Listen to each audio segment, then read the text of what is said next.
All right, I was going to say good evening, good afternoon. I'm hearing an echo. Is it just me? There it is. Sorry. It was an echo. It wasn't just me. So we are here for, guys, this is serious business. We're business people. Let's get together. Here we go. So this is our final meeting for the subcommittee on elections administration. We have one bill here today. I'm going to already say that we need the meeting to go ahead and begin. There we go.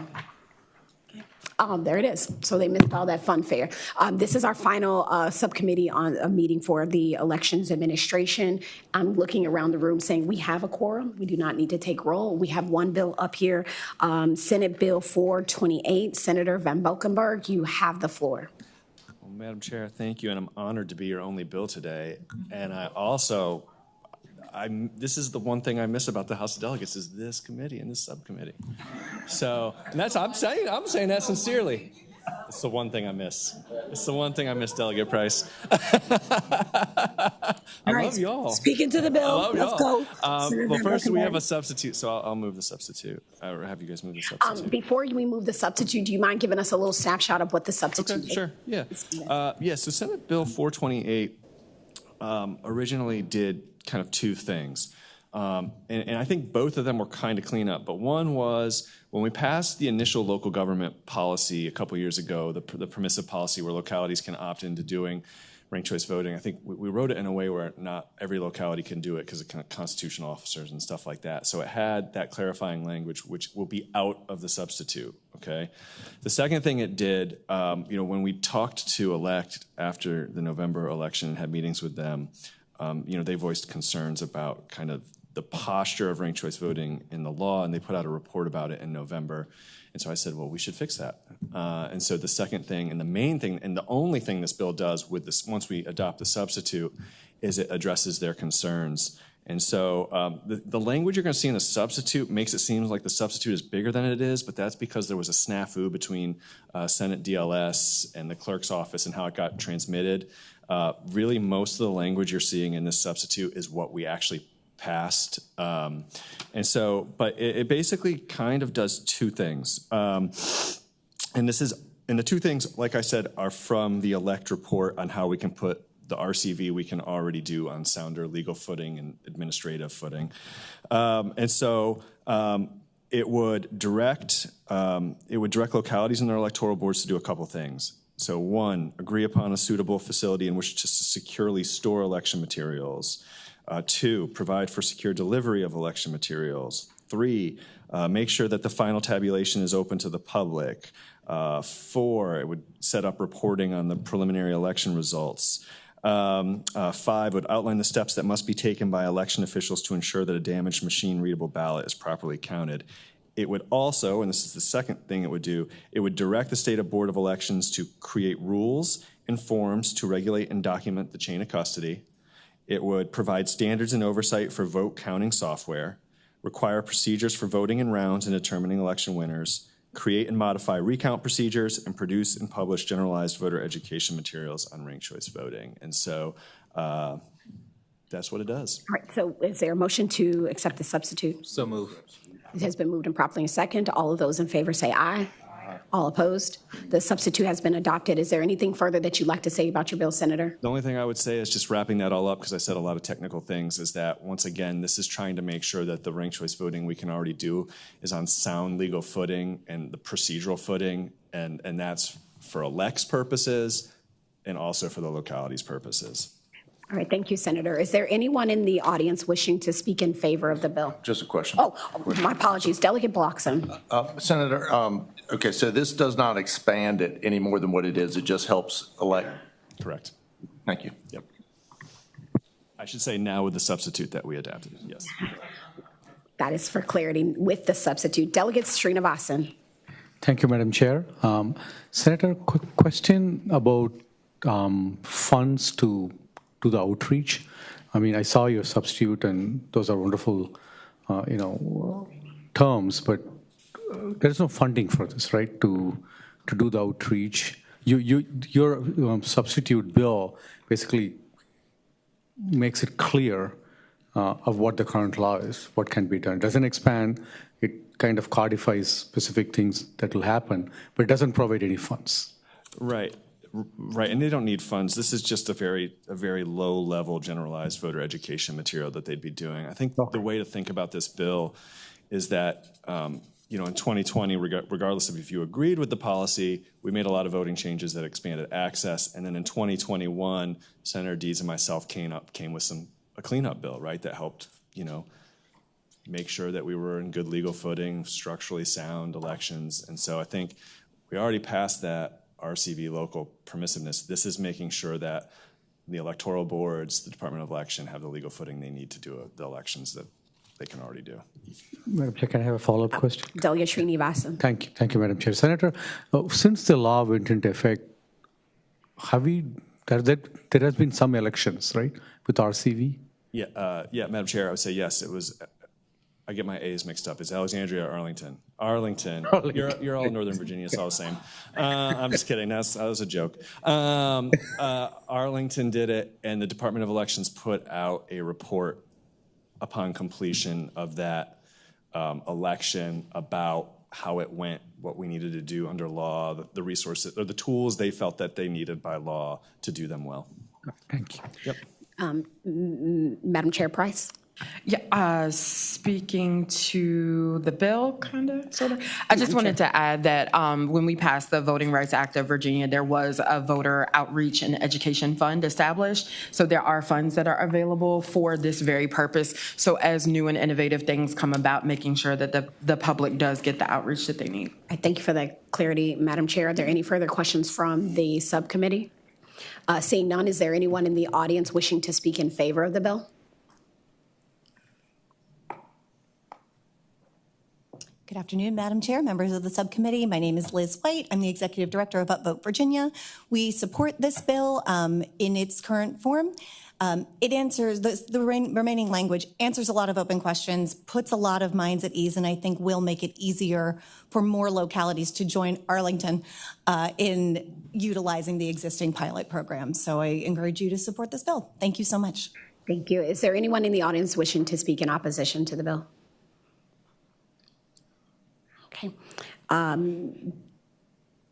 Delegate Henson? Move to report. Okay, so we still have to take testimony online. We've got quite a bit of people. We're going to move them along. Online right now we have is Mr. Chris DeRosa. There's a significant amount of you all online to testify, so I just want to say a couple things before we do that. Please make sure you have your camera on, your face is visible throughout your testimony. We're going to put 5 minutes on the clock for all those in support, and then 5 minutes for those in opposition. And I'd ask that if you are one of the first persons to speak, that you be mindful there are people behind you waiting to speak as well. It looks like you each could probably take maybe a minute apiece. So, Miss Chris DeRosa.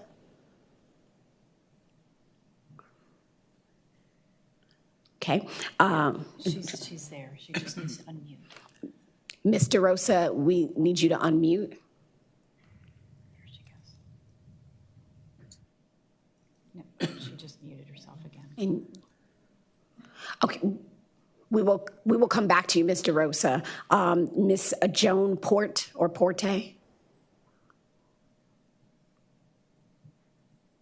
Hello, was I called? Yes, Ms. DeRosa, you were called. If you could make your comments, and like I said, we maybe have about a minute for you to make your comment. I'm sorry, I can't hear. Okay. Ms. DeRosa? This is Chris DeRosa. Should I start speaking? Okay. Sorry, my audio seems to not be working. My name is Chris DeRosa. I am a resident of Arlington County, where we had a ranked choice voting election last June. I'm speaking as an individual. I'm a strong supporter of ranked choice voting. I am very disappointed that the bill is not moving forward in its original wording, but I appreciate all the corrections that will be done and the improvements with the substitute. I will add some information here to address some of the facts that were misstated last week. So in June 2023, Arlington successfully used ranked choice voting for its county board primary. It worked very well. It was not a fiasco, as someone suggested last week. Voters found it easy to mark their ballots. Less than 0.1% of the ballots, 41 out of 28,000, were not processed due to errers. So the rest of you folks online. And we I are think she's using gonna it be for able to all hear me, future if you could give her, like, primary a elections sign. as well as on. All right, Ms. DeRosa? Okay, thank you. She's happy. All right, Joan Port. All right, Mr. Chris Hughes? Good afternoon, Madam Chair and members of the Subcommittee on Election Administration. My name is Chris Hughes, and I'm the Senior Director of Policy at the Ranked Choice Voting Resource Center, and I'm pleased to offer our testimony in support of Senate Bill 428 today. The Resource Center is a 501c3 nonprofit that helps make ranked choice voting elections successful. We support Senate Bill 428 because, as others have already mentioned in this hearing, it clarifies many aspects of ranked choice voting implementation in the state of Virginia and will ease implementation for registrars and electoral boards across Virginia. It also ensures that, will help ensure, that voters can feel confident in ranked choice voting election results. We look forward to seeing this bill pass, and we hope that the subcommittee will support it today. Thank you for your consideration. Thank you, Mr. Hughes. Ms. Deb Otis? Hello to the chair and subcommittee members. Thank you for your time today. I am the Director of Policy and Research at FairVote, and we support HB 428. At FairVote, part of my role is to analyze how ranked choice voting is working in practice in the places that have already used it, and we saw positive results out of Arlington in their first use this past summer. We support this bill because it ensures localities who wish to use RCV can do so in the smoothest possible way, and it clarifies the procedures to make things simpler for elect and for the municipalities opting in. And so we hope that this committee will recommend the bill. Thank you. Thank you, Ms. Otis. Mr. Bill Pritchard? Thank you, Madam Chair, and good afternoon, members of the subcommittee. My name is Bill Pritchard. I'm speaking on behalf of the League of Women Voters of Virginia. Thank you for the opportunity to comment on SB 428. The League of Women Voters of Virginia supports clarification of processes for ranked choice voting elections, as described in SB 428. We believe that ranked choice voting, or RCV, would make our elections more accessible, would provide nominees with broad support, would ensure that every voter's choice is heard. RCV often results in a more diverse slate of candidates who can run for office without the fear of being a spoiler or splitting the vote. RCV allows voters to express their choice of candidates fully without worrying about wasting their vote if a preferred candidate drops out before Election Day, and without worrying about voting for the likely winner rather than the candidate that most closely represents their personal views. All right, thank you, Mr. Pritchard. We appreciate your testimony. Ms. Madison Granger? Hi.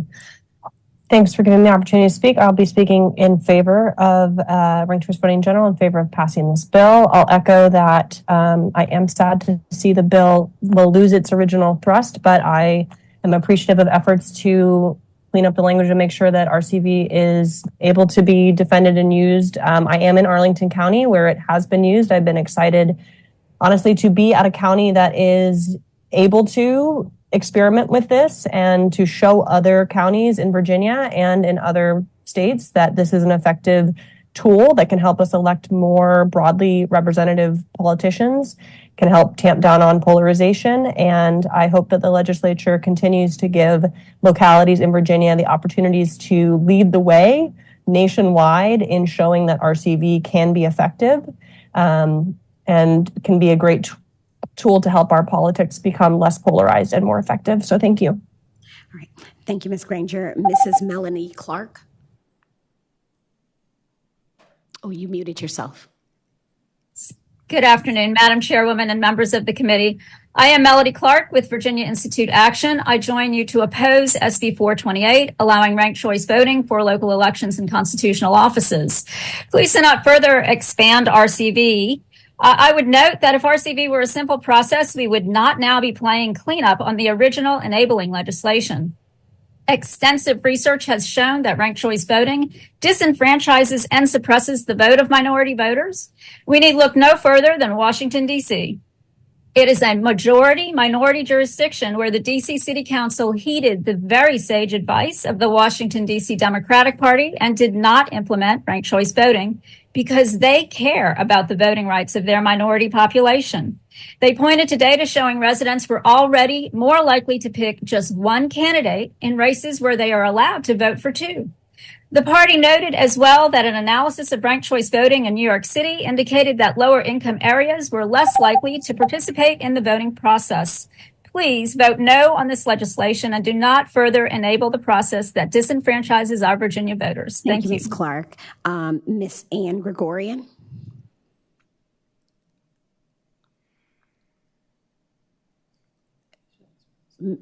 Oh, she was frozen. Okay.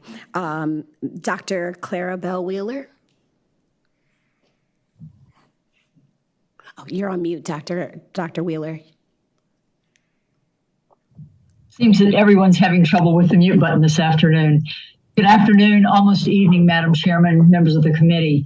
Ranked choice voting has been tried in several places. It has not been met with great success. An exit poll in the aforementioned Arlington County City Council primary last summer showed that the majority of people taking the poll said they did not like ranked choice and they wanted to go back. They found it confusing and they wanted to go back to regular voting. A study out of the independent section of Princeton University has recently shown that ranked choice voting disenfranchises the minority population and makes it very confusing. It is also an extraordinarily expensive means of educating the voters so that they know how to do a ranked choice ballot. Thank you for your attention. Please vote no on this bill. Thank you, Dr. Wheeler. And back to Ms. Ann Gregorian.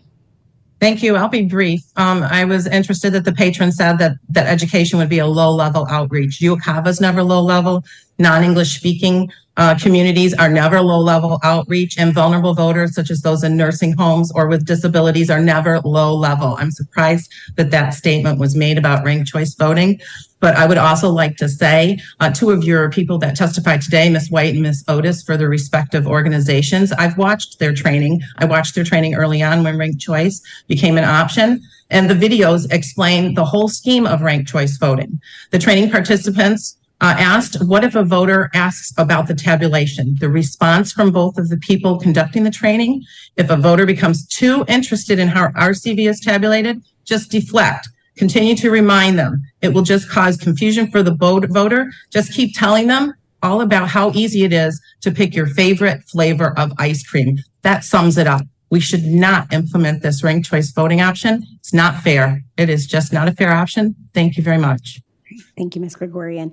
And I'd like to acknowledge that we had 5 comments in support of the bill on written comments online, 9 comments in opposition. We appreciate those who wrote in. Are there any further questions from the subcommittee?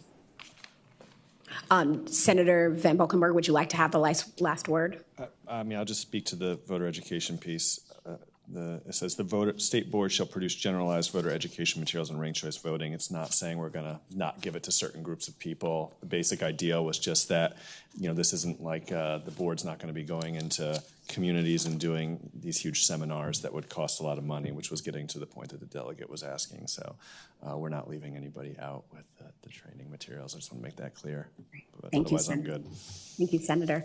I believe that there was a motion made by Delegate Hinson. Is there a second? A motion to report this?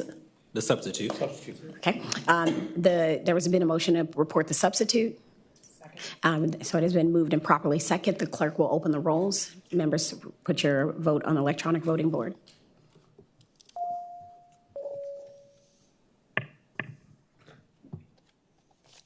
The clerk will close the rolls, and the bill reports the substitute on a vote of 5-2. Thank you, Senator Van Valkenburg.